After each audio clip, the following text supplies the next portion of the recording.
could be on the same page.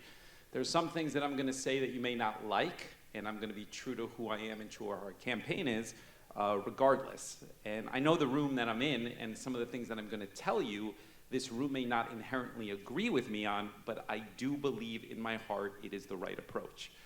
The child care issue is a fundamental national crisis, and it is really, in many ways, on municipal and governors to find accountability and responsible ways to solve that.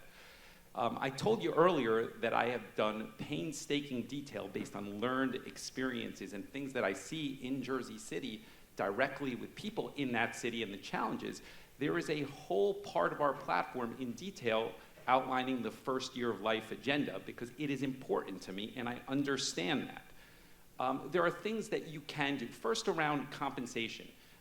There's no question that the compensation is low, and the way to correct that is continually pushing up on the minimum wage. I know some of you did not like that. However, if you are fair, New Jersey was not bold when we got to $15 minimum wage. We got there, and many of you pushed back, but there were 20 other states that were there already, and we have a very, very high cost of living here. And that upward pressure is important to the lowest paid employees, not the people sitting in this room, but it matters to them ultimately. Secondly, I would tell you the paid leave conversation.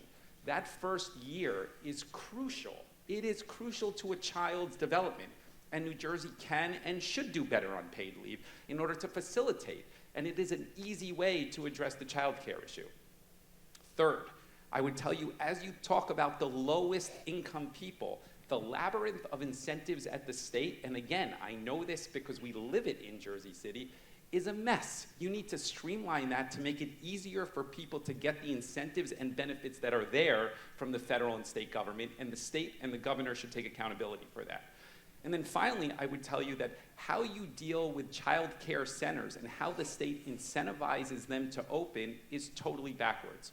You are in an attendance system here on compensation for those early childhood centers. And the reality is that if you move like many other states to an enrollment-based system, you will have more of them opening because there's more certainty around what kind of compensation they will get. And the more seats that open, the more opportunities there are. There is a shortage in this state of seats. People in this room may not have those same challenges because some of you own businesses, you're in higher paying jobs. But the child care issue for the lower portion of the economic tranche here in New Jersey is an absolute mess. And I'm telling you that those four things do have a cost. They have a cost that you will not like, but they are important to having a better workforce. We've sat up here, talked about the workforce, investing in this, investing in that, doing this, doing that. You gotta be reasonable. At the end of the day, when you talk about childcare, somebody has to pay for it. And you cannot just say, have a work from home job. That is not a solution, ultimately. That is not a reasonable solution. It's a talking point. It's not a reasonable solution. I'm telling you that those four things are important to me.